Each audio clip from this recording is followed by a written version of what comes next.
Good morning students. Solution chapter में आपको colligative properties हम पढ़ा रहे हैं। इसमें हम आपको relative lowering in vapour pressure, elevation in boiling point पढ़ा चुके थे। डिप्रेशन इन फ्रीजिंग पॉइंट हमने पढ़ा दिया था। फ्रीजिंग पॉइंट की डेफिनेशन मैंने आपको बता दी। Temperature at which vapor pressure of liquid will become equal to vapor pressure of its solid phase is called freezing point of that liquid. Or depression in freezing point, vapor pressure of solution is always less than vapor pressure of pure solvent. So freezing point of solution is always less than freezing point of pure solvent. तो depression in freezing point del TF और del TB था, ये del TF is equal to TF minus TS. TF freezing point of pure solvent, TS freezing point of solution. तो ये आपके पास में depression in freezing point हो जाएगा। नेक्स्ट इसके बाद आता है graphical representation of depression in freezing point. लीजिए देखिए, we plot graph between vapour pressure and temperature. ये ग्राफ प्लॉट कर रहे हैं। तीन तरह से ग्राफ प्लॉट कर रहे हैं हम, pure solvent, solution and solid phase. तो हमने इस जगह पर पे ये लिया आपके पास में सॉलिड फेज और इधर ले रहे हैं हम लोग लिक्विड फेज। देखिए ग्राफ, सॉलिड फेज का ग्राफ ये लीजिए, चाहे सॉलिड फेज हो या लिक्विड हो, टेम्परेचर अगर इंक्रीज होगा vapour pressure increase. Liquid phase के लिए ये ग्राफ हो गया हमारा ए बी। एक कर्व बनाया हमने इधर, ये बना हमारे पास में प्योर सॉल्वेंट का लिक्विड फेज में, जो हम पहले बता चुके हैं आपको, एलिवेशन इन बॉइलिंग पॉइंट। ये ग्राफ हो गया हमारे पास में सी डी, और सॉल्यूशन का कर्व इससे नीचे आएगा ऐसे ही। ये कर्व हो गया ई एफ, ये हो गया for solution. At a particular temperature, vapor pressure of solution always less than vapor pressure of pure solvent.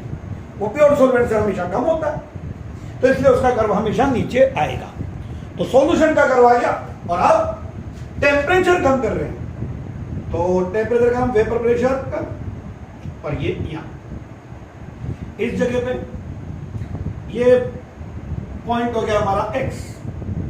Solution का भी लाए इस टेम्परेचर पर, इसके रेस्पेक्ट में टेम्परेचर, इस टेम्परेचर में ये रह गया, तो हमें इसको सॉलिड स्टेट के इक्वल करने के लिए और पीछे जाना पड़ेगा। ये पॉइंट हो गया Y. Temperature at which vapour pressure of liquid phase will become equal to solid phase, तो ये तो हो जाएगा TF. Freezing point of pure solvent, और सॉल्यूशन के लिए ये आए तो ये वाला टेम्परेचर हो जाएगा टीएस। ये जीरो है तो ये माइनस में आएगा, तो डिप्रेशन हुआ, और ये हो जाएगा डेल टीएफ। डेल टीएफ अभी बताया था मैंने, TF minus TS, TF minus TS. तो देखो, when solvent will become solution, उसका वेपर प्रेशर कम होगा, प्रूव कर दिया। उसका बॉइलिंग पॉइंट इंक्रीज होगा, प्रूव कर दिया। उसका फ्रीजिंग पॉइंट डिक्रीज होगा। वाटर में अगर आपने सॉल्ट शुगर ऐड कर दिया तो वो जीरो पर फ्रीज नहीं होगा, और अब वो फ्रीज होगा माइनस में, वो माइनस में फ्रीज होगा बेटा। तो ये यहां पर हो गया डिप्रेशन इन फ्रीजिंग पॉइंट। लीजिए आगे, ये ग्राफिकल रिप्रेजेंटेशन। तो हमने ग्राफिकल रिप्रेजेंटेशन आपको एलिवेशन इन बॉइलिंग पॉइंट का भी समझाया था। उसमें और इसमें अगर आपने फर्क देखा हो तो एक माइन्यूट, एक छोटा सा डिफरेंस है। वहां पर पे हम वेपर प्रेशर ऑफ लिक्विड जो था उसको इक्वल कर रहे थे एटमॉस्फेरिक प्रेशर की, और यहां पर में हम वेपर प्रेशर ऑफ लिक्विड उसको इक्वल कर रहे हैं उसकी सॉलिड फेज की।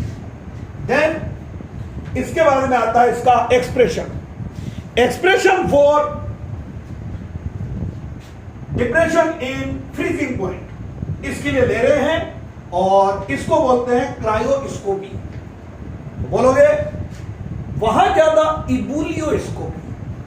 Determine the molar mass of solute by elevation in boiling point is called ebullioscopy, और determine the molecular mass of solute by depression in freezing point is called cryoscopy. CRYO, cryoscopy आपको आता ही आगे, तो क्रायोस्कोपी same to same वही समझाता हूं, देखिए और क्या हो रहा है, गौर करना आप लोग। ये क्या हो, प्योर सोलवेंट, इसको समझ गए, वैसे ज्यादा तकलीफ नहीं है, पुराना समझा हुआ था। प्योर सोलवेंट, सरफेस में मान लीजिए 1000 मॉलिक्यूल है सोलवेंट। सॉल्यूशन फर्स्ट, इसमें हमने 100 सोल्यूट ऐड कर दिया, तो सरफेस पर 100 सोल्यूट 900 सोलवेंट, एक को ले लिया। 200 800, एक को ले लिया सोल्यूशन। 300 700। इनके वेपर प्रेशर आप मुझे बताइए, सबसे ज्यादा vapour pressure pure solvent, all molecule are volatile. Solution first थोड़ा कम 900 रह, सॉल्यूशन सेकंड और कम, सॉल्यूशन थर्ड और कम, हो गया। Solution first, solution second, solution third. ये इनकी सॉलिड स्टेट में भी वेपर प्रेशर हो। और अब ये लिक्विड स्टेट में आज का टेम्परेचर 25, हम कम करते हुए लाए और 0 पर में बोलो प्योर सॉल्वेंट का वेपर प्रेशर सॉलिड फेज के इक्वल हो गया, तो 0 डिग्री उसका हो जाएगा 0 डिग्री सेल्सियस, वो हो जाएगा freezing point of pure solvent. और सॉल्यूशन फर्स्ट के लिए आप आए 0 पे लेंगे, तो उसके वेपर प्रेशर को इक्वल करने के लिए आपको नीचे जाना -1 डिप्रेशन। सॉल्यूशन सेकंड के लिए और नीचे जाना पड़ेगा टेम्परेचर कम करके -2। सॉल्यूशन के लिए और नीचे जाना पड़ेगा -3, सॉरी डिप्रेशन यहां लिया 0 -1 का, यहां 2 का, यहां 3 का। तो depression in freezing point depend on number of solute particle, that it is the colligative property. तो जिस बच्चे को इलेवेशन इन बॉइलिंग पॉइंट का डेरिवेशन आता है उसे डिप्रेशन का भी आता है। फिर एक कोलिगेटिव प्रॉपर्टी आपको और पढ़ाएंगे, देन इसके न्यूमेरिकल आपको करा देंगे, तो सब इसलिए सबके न्यूमेरिकल मैंने बचा रखे आपके लिए। तो पहली लाइन वही, depression in freezing point is a colligative property, it depends on number of solute particle. So depression in freezing point is directly proportional to molality of the solution. सबको पता है molality, number of moles of solute, number of moles of solute present in 1000 gram of solvent, number of moles of solute present in 1000 gram of solvent, 1 kilogram of solvent में। Molality अगर increase होगी, number of moles of solute increase होंगे, number of moles of solute increase होंगे, that mean उनके particles increase होंगे। TF is equal to आएगा यहां पर KF इनटू मोलेलिटी। बस पूरा डेरिवेशन सेम है, एक का याद करो दूसरे का याद हो जाएगा। F की जगह पे B आता है, B फॉर बॉइलिंग और F फॉर फ्रीजिंग। यहां पर मैं KF लीजिए भाई, KF इसको हम बोलेंगे यहां पर मैं molar depression constant, molar depression constant, वो था मोलर एलिवेशन कांस्टेंट, ये है मोलर डिप्रेशन कांस्टेंट, और उसका नाम था इबुलियोस्कोपिक कांस्टेंट, इसका नाम होगा क्रायोस्कोपिक कांस्टेंट, क्रायोस्कोपिक कांस्टेंट। लीजिए आगे आपको पता है सही, molality is equal to number of solute over mass of solvent in gram, और ग्राम में है तो into 1000. देखते रहिए. moles of number of moles of solute over mass of solvent. तो molality is equal to moles mass over molecular mass.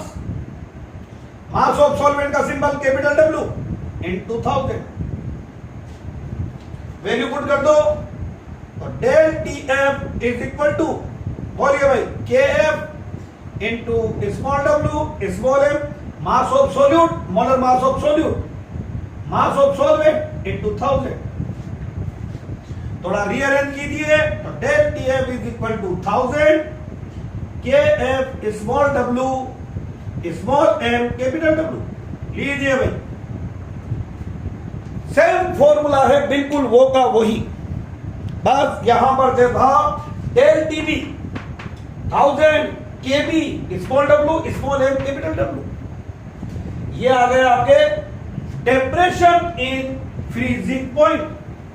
पहले आपने पढ़ा था इलेवेशन इन बॉइलिंग पॉइंट, और सेम डेरिवेशन से आपने कर दिया है टेम्परेचर इन फ्रीजिंग पॉइंट. देखिए अब आगे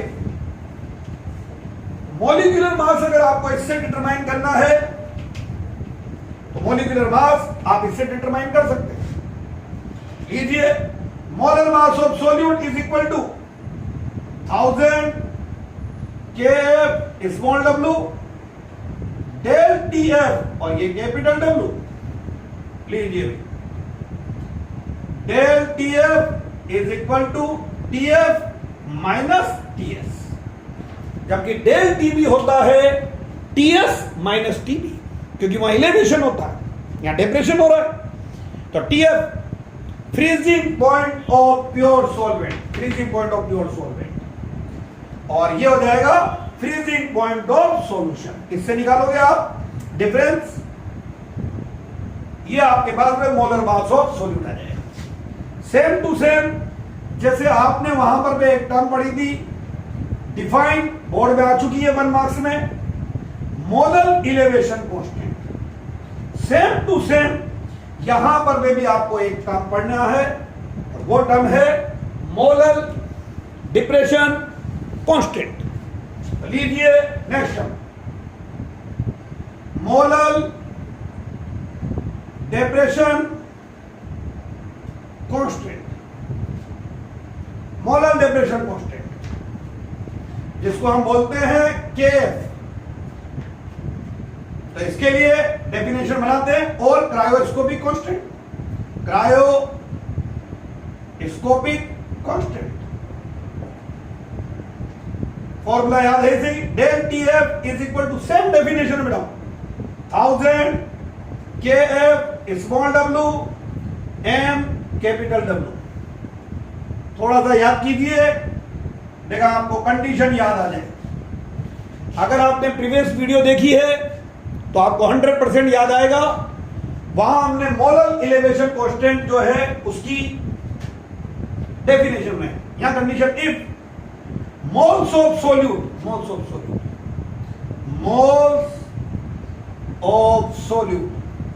सबको पता है moles of solute W/A, mass of solute molar mass of solute is equal to 1 mole. Mass of solvent 1000 gram. Value put कीजिए, 1000 इसकी वैल्यू 1000 और ये 1 मोल. मेरे हाथ में देखिए 1 मोल, और ये 1000 से 1000 कैंसिल, और del TF is equal to KF.